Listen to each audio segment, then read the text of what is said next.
Hi, this is Rick for EDU Mobile. Today we're going to talk about views and view controllers. So when we talk about views and view controllers in iOS, we're talking about the controller and view part of the application. So the controller corresponds to a view controller, an instance of UI view controller or a subclass of UI view controller. And the view is an instance or a subclass, an instance of a subclass of UI view. So both of these objects are what we call UI responder objects, and we'll get into that a little bit later in the unit. But I just want to underline the fact here that views and view controllers deal with that part of model view controller that is the controller and the view. So they are tightly linked in iOS, especially when we are dealing with Interface Builder and building our views up in Interface Builder. But whether we build in Interface Builder or not, view controllers always instantiate their own views. The view is a property of the UI view controller. It's a strong property, UI view, of type UI view, and it is called view. So the view controller's .view property, self.view within the view controller, always refers to that view controller's view. If we're using Interface Builder, which is going to be the case in the early part of this course, the view property of file's owner in Interface Builder must be wired to the view being created. If we use a template in Interface Builder, this is done for us. But watch out, because if you run your app and you don't see anything or you see a black screen, chances are that you have not wired up file's owner's view property to the actual view that you're trying to display. So what does that look like? Well, the wiring process looks like this. We have right-clicked on the view controller in the scene and brought up the interface for that view controller. And then we have control-clicked on the view's property in the little circle area there, and then drag it to the actual view. We can either drag it to the view here in the listing, or we can drag it to the actual displayed view in Interface Builder. Either way is fine. So what about controls on the view? When we add controls on the view, they can be of two types.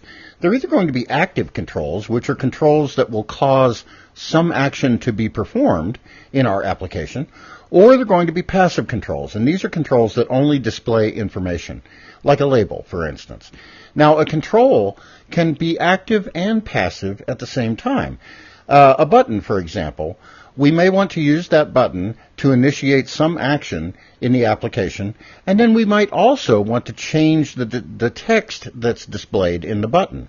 And in this case, the control is acting both actively and passively. In other words, the active portion executes the method that is executed when we touch the button, and the passive portion is changing the text on the button. Anytime the display of a control must change in any way, the control must be represented by an outlet property, an IB outlet property in the view controller. And this should always be weak. The reason it should be weak is that when the view is compiled, the control will be added to the view. If we retain the outlet property as strong, it will have a retained count of 1. When it's added to the view, its retained count will go to 2.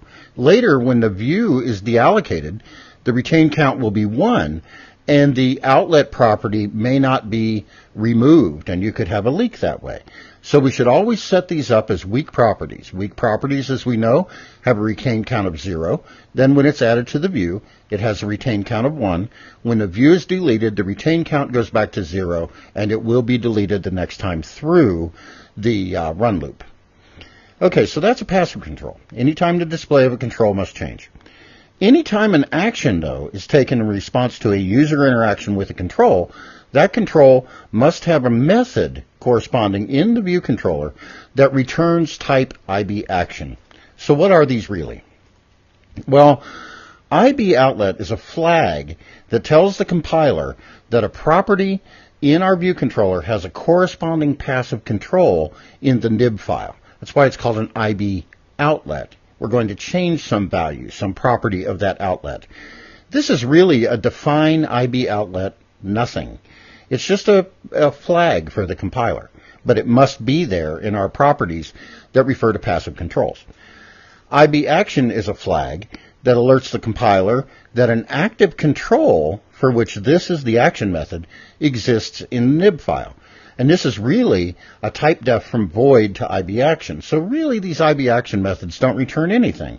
But IB action is used to flag the compiler that there's a control out there on our view, in our interface builder view, that this is the method for. And that's how all of that gets wired up together. So those action methods have a specific kind of signature. Here we have an action method called button pressed, and it returns void, but it has to be IB action again. And then it's of type ID, and then we have one parameter named sender. Okay, so what about this? It must always return IB action. It must have a single parameter, and this neither needs to be typed as an ID or the actual type of the control. The parameter is the actual control that the user interacted with to trigger this action. If it's a button, then that parameter, sender, refers to that button.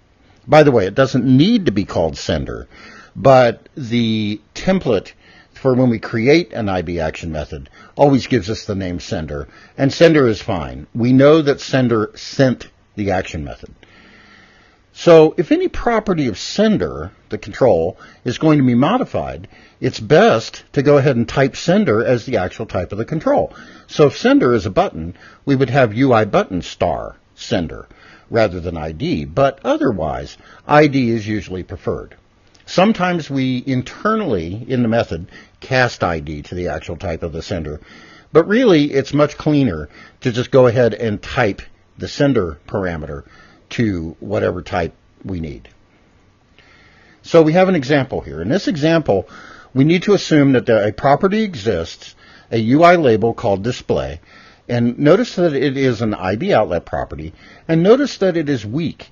Again, weak referring to the fact that it will be created with an initial reference count of 0. All right, so in the implementation, of course, in the interface file, we would have just the signature of this method, IB action button pressed UI button sender. In the implementation, we go ahead and define the method.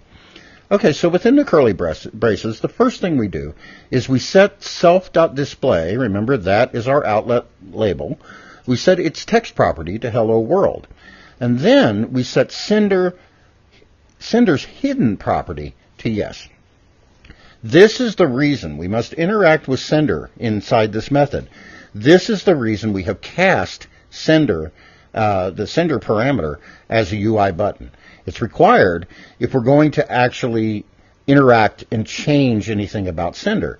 So in this case, we're going to change the label's text to hello world and then hide the button.